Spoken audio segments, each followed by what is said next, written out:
عليكم. عايزة أكلمكم النهاردة عن صحة الكبد، لأن الكبد هو عضو مهم وحيوي، ولو لا قدر الله حصل فيه مشاكل ده هيأثر على الجسم كله. عايزة أكلمكم في البداية عن ايه هي وظائف الكبد باختصار، وبعدين هقولكوا ايه أكتر الحاجات اللي ممكن تدمر الكبد عشان نتجنبها، واخر حاجة هقولكوا على شوية حاجات ممكن ندخلها في روتيننا اليومي علشان نحسن وظائف الكبد او نحسن من صحة الكبد.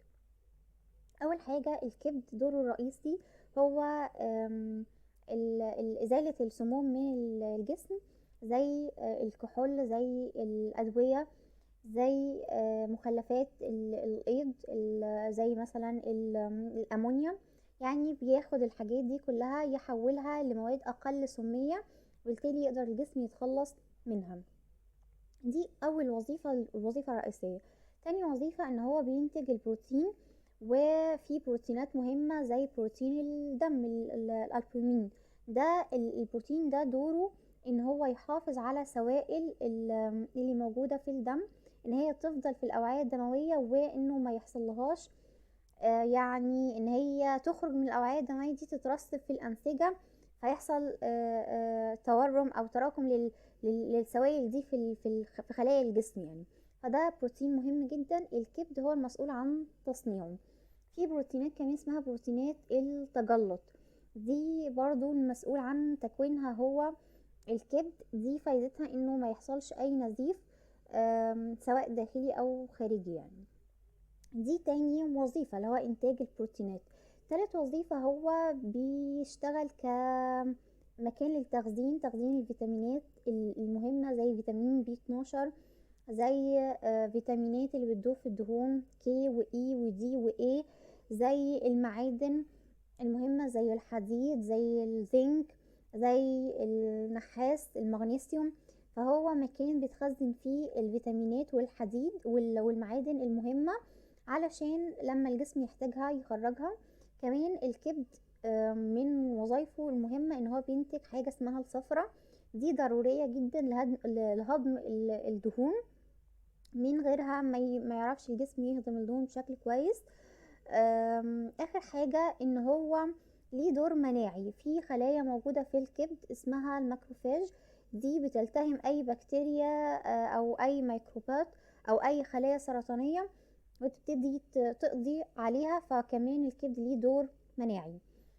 دي يعني انا حاولت باختصار اقول ايه اهم وظائف الكبد. طيب في حاجات بقى بتدمر الكبد، زي ما انا قلت لكم ان هو دوره الاساسي التخلص من السموم. فكل ما زادت كمية السموم اللي داخله جسمك ده هيأثر على الكبد، لانه بيبقى فيه لود زيادة او حمل زيادة على الكبد. ايه بقى الحاجات دي؟ زي الكحول والتدخين، دول اكتر حاجتين يأثروا على الكبد. تاني حاجة المسكنات او الادوية اللي هي بدون داعي، بدون روشتة الدكتور انت مش محتاجها. فالمسكنات الكتير اللي بدون داعي تأثر جامد جدا على الكبد. اخر حاجة بقى، واللي هي تبان شوية غريبة بس هي بتأثر جدا على الكبد، سكر الفركتوز اللي موجود في الفاكهة، موجود في العصاير اللي بنشتريها من بره او العصاير اللي بنعملها في البيت، وموجود في الصودا، الصودا، المياه الغازية. فال السكر الفركتوز ايا كان مصدره، يعني ممكن تقولي الفاكهة دي حاجة طبيعية وجميلة وفيها الياف كويس، بس لو زادت عن الحد الطبيعي برضو الكبد هيتأثر، لان هو الكبد العضو الرئيسي اللي بيقدر يتعامل مع الفركتوز ويحرقه. فاي زيادة من الفركتوز بتبتدي تتخزن على صورة دهون على الكبد.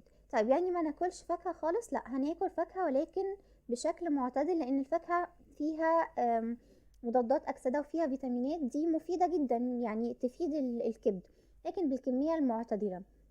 يعني أنا محتاجة لو هي ثمرة كبيرة فهو 2 بس كفاية في اليوم. طيب لو هي ثمرة متوسطة زي الخوخ، المشمش، الكيوي، ممكن اخد يعني كل ثمرة كبيرة هتساوي ثمرتين من انواع الثمر، من انواع الفاكهة اللي هي متوسطة الحجم. فمثلا هاخد 4 في اليوم لو هي متوسطة الحجم، زي الامثله اللي قلت لكم. طب لو هي فواكه مجففه ورمضان جاي واحنا بناكل الخشاف، فربع كوب يعني ربع كوب من الفواكه المجففة يساوي ثمرة كبيرة، فاحنا قلنا ثمرتين كبار في اليوم، يعني نص كوب من الفاكهة المجففة. في فواكه بتبقى سكر الفركتوز فيها مش عالي، زي الحمضيات، البرتقال وكده، واليوسفندي والفواكه دي، وزي التفاح، وزي ايه تاني، الفراولة. وفي حاجات تانية بتبقى سكر الفركتوز فيها عالي قوي، فبلاش منها، زي المانجا، يعني نقللها قوي، المانجا والموز دول، والفواكه المجففة دي بتكون فيها سكر الفركتوز موجود بكمية عالية قوي. ممكن كمان اعمل ميكس بين الفاكهة وبين بروتين، زي ما زبادي، يعني ممكن اشرب اكل زبادي مع الفاكهة، او مكسرات مع الفاكهة، فده بيقلل امتصاص كمية الفركتوز اللي داخلة، اللي رايحة للكبد يعني. كمان حلو اني اوزع الفاكهة على مدار اليوم، ماخدهاش في جرعة واحدة كبيرة مرة واحدة.